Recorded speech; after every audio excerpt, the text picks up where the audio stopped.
Hey, welcome to the TMZ podcast. I'm Branson Quirk. I'm Eric Wilson. How you doing, Eric? Doing all right. It's been a busy day. Busy day. I'm exhausted. Need some Right. sleep. Well, we've been coming to you guys with all the updates in the tragic death of Hayden Panettiere, and the investigation obviously is still ongoing into exactly what happened, possible overdose. We already went through all of that, but now we have a couple new updates. The mother of Hayden has spoken out. Mm-hmm. And also we're learning exactly kind of what went down when that 911 phone call was placed, who was there. We thought her on and off again boyfriend was there, but now we can confirm Brian Hickerson was indeed in the building, the apartment complex, and his brother was also there, Zach Hickerson, out there in South Carolina. Just a whole tragic situation, looking at all of this. She was so young, 36 years old.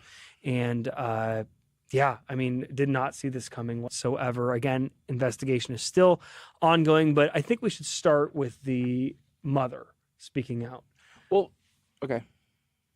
You have something to say? No, I was just going to say we could fill in kind of more of the picture with the other information before we get to the mother. Sure. No, go for it. Yeah. So obviously we know a few things from the reporting on Sunday and on Monday.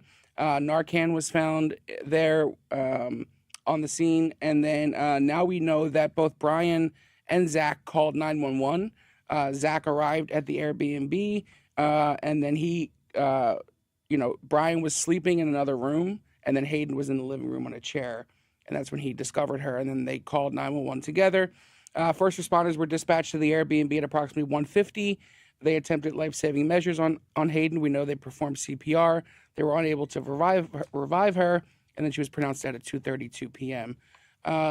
Brian was inside when she died, but it was previously unclear what exactly he was doing or where he was inside. We now know that he, again, was asleep in another room when Hayden went into cardiac arrest. And Zach was very emotional, we're told as well, when they were working on Hayden, attempting to save her life. And then once Brian found out that they had declared her dead, that's when the emotions took over for him. Yeah. I mean, you can imagine being in a situation like that, just going through that and seeing such a, intense medical situation like that where someone's fighting. It was interesting that our source said that he didn't really become emotional until after she was dead. I think that's interesting. That is interesting, and I did think about that. Yeah. Because obviously they found her unresponsive, and just the scene of someone doing CPR on your loved one, you would think would elicit some emotion as well. And we also know that he apparently showed a bag of medication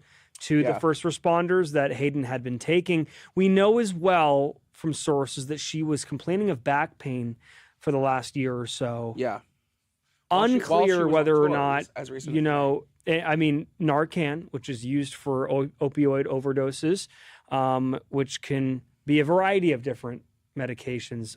We don't want to speculate. We don't know what she was taking at the time, whether it was something prescribed to her, which it very well could be, or it was something, something more dangerous. Yeah. But we know that, she, put out her memoir earlier this year. It was very detailed, very graphic.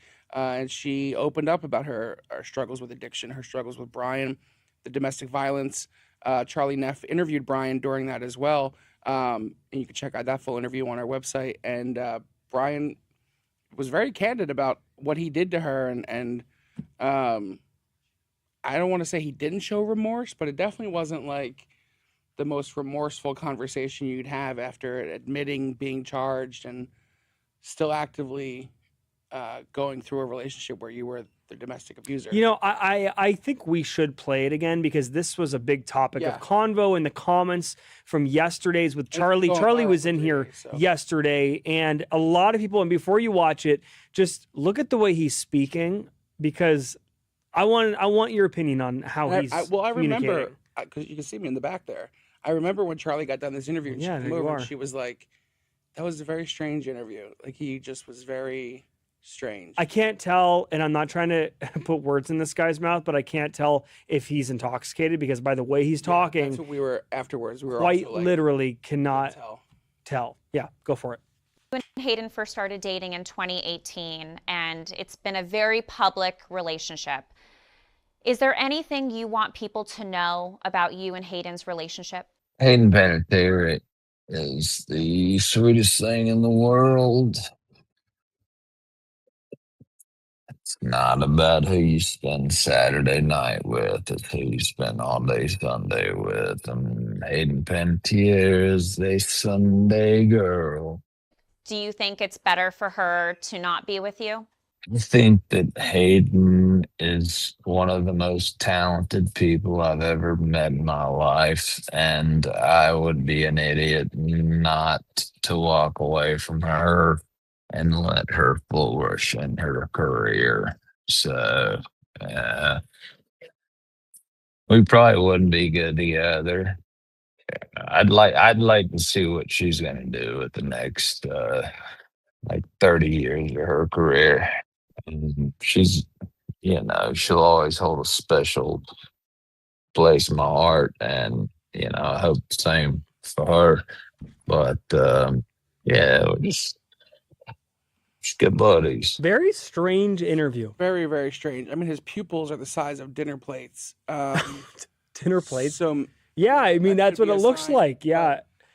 Something interesting also this, and many people have reported at this point that they were trying to keep their relationship under wraps while they were promoting the book because they didn't want it to affect any of that. It's bad business. So it sounds because like she so was it sounds like talking he's crap. trying to like pretend like they weren't together here. Yeah, but like very strange now, guy. Now looking back and knowing that they were in a relationship at this time, according to sources, like it looks like he's kind of trying to beat around the bush about it, almost like he wants to tell that they're together. But again, the communication And is to say like very interesting. What to is me. that when you're talking about someone you're supposedly with or love or whatever that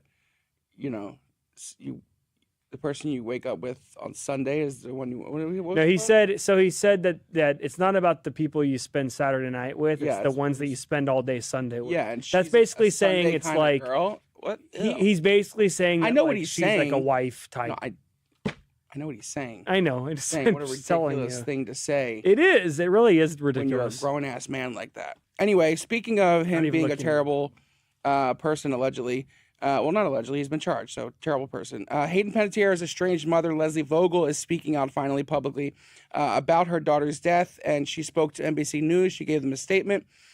She says this person, referring to Brian, we assume. Oh, no, she says it. So this person in her life that we have always been trying to get rid of for quite some time was with her at her death, and that was Brian Hickerson. In May, Brian told TMZ Hayden's mother is by far one of the worst people I've ever met. I just can't with her. She's terrible. Leslie went on to say, I think Hayden was an amazingly talented person in so many departments, and I think young people who grow up in the entertainment industry, it is a struggle and it is a very challenging industry, and it's not unusual for them to sadly find the wrong path. Leslie stresses that Leslie did not explicitly blame Brian for Hayden's death. However, the comment strongly suggests that he obviously was a negative influence in her life and presumably was a part of this death, sadly. I mean, I'm going to be honest. He has had struggles with substance abuse, right? Mm-hmm. And drinking in his past. And you put someone together with someone who has the same past issues as you do. They're not going to disparage each other. Is what the outcome tragically can be. Yeah.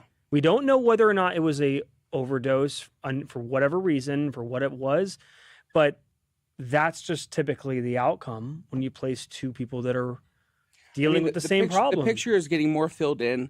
It's becoming clearer. The presumptions are becoming more likely. And it's just a very sad situation overall. Yeah. Anyways, probably go to comments. I know there's some people saying some things. Do you want to go to comments? No comments? No comments. No comments. I mean, it's heartbreaking because she's 36, and because if you look at her career, she's done some amazing things. I know. I watched that clip films. of Remember the Titans last night when she's in the bleachers talking about her dad not getting in the Hall of Fame. She was so good at such a young age. It's crazy. I haven't seen Remember the Titans. Oh, God. I know. I told you I'd watch it last night before I came in today, but Well, you need to watch. it's going to it. be my homework tonight. Watch it. It's an amazing film. You're I gonna love need. it. Hey, have you seen Bug's Life? Yeah. She plays Dot in Yeah. Bug's Life. She's one of the voices, and nobody brings this up too. Is that she was Dot and like alongside Kevin Spacey? Was she in the 30 and Rock? We're gonna fact check that. Was she the? But I mean, I think she had like over 60 credits on her list. Yeah, she was. No. I mean, she was everywhere. We were having a debate today if she was A or B list actor. I mean, in transparency, not A list. No, You don't think? No, not A list. A list is At her like peak? maybe. What would you say was her peak? Probably Heroes, right? Heroes. Yeah, Great show. I know, but when it comes to A list, usually means like feature film, Leonardo Yeah, I guess that's DiCaprio, fair. Brad That's Pitt. fair. I'm not saying she was a bad actress, but No, she but wasn't there's- A list. There's levels to this. There's levels to this, but just prayers out to the family Yeah. and everything, and I can't even imagine what it's like to deal with this. Yeah, you and our know, for her reporters. mom, I mean, this too. has been the main focus for us over the last few days. So we're getting updates every hour on TMZ.com. So definitely check out the website to stay tuned to get more updates onto the situation. Obviously, again, we're filling in the picture here, but we're definitely working on some other stories. Absolutely, That's all we got. that's all we got for you. So we'll see you back here in the morning. All right. Thank you.